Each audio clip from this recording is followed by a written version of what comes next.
Чебоксарах прошла стратегическая сессия по разработке стратегии развития туризма Чувашской Республики до 2035 года. Подробнее в нашем сюжете. Представители министерств, муниципалитетов, бизнеса и туроператоры на одной площадке обсудили туристическую картину Чувашии в целом. Разработкой стратегии развития туризма в регионе занялся Российский госуниверситет туризма и сервиса. На повестке дня – привлечение средств федерального бюджета в сферу туризма республики, презентация аналитических материалов о характеристиках туристских потоков и отзывах туристов о Чувашии в интернете, о перспективных туристских территориях в регионе.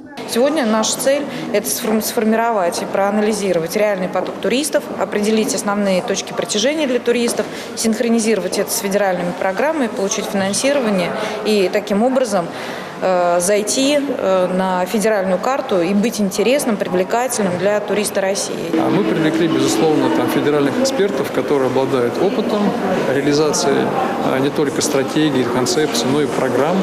Это федеральный центр по кадрам в сфере туризма. На выходе этой работы у нас должна быть практическая направленность этой стратегии. Площадкой, осуществляющей подготовку кадров в сфере туризма, может стать Чувашский государственный институт культуры и искусств.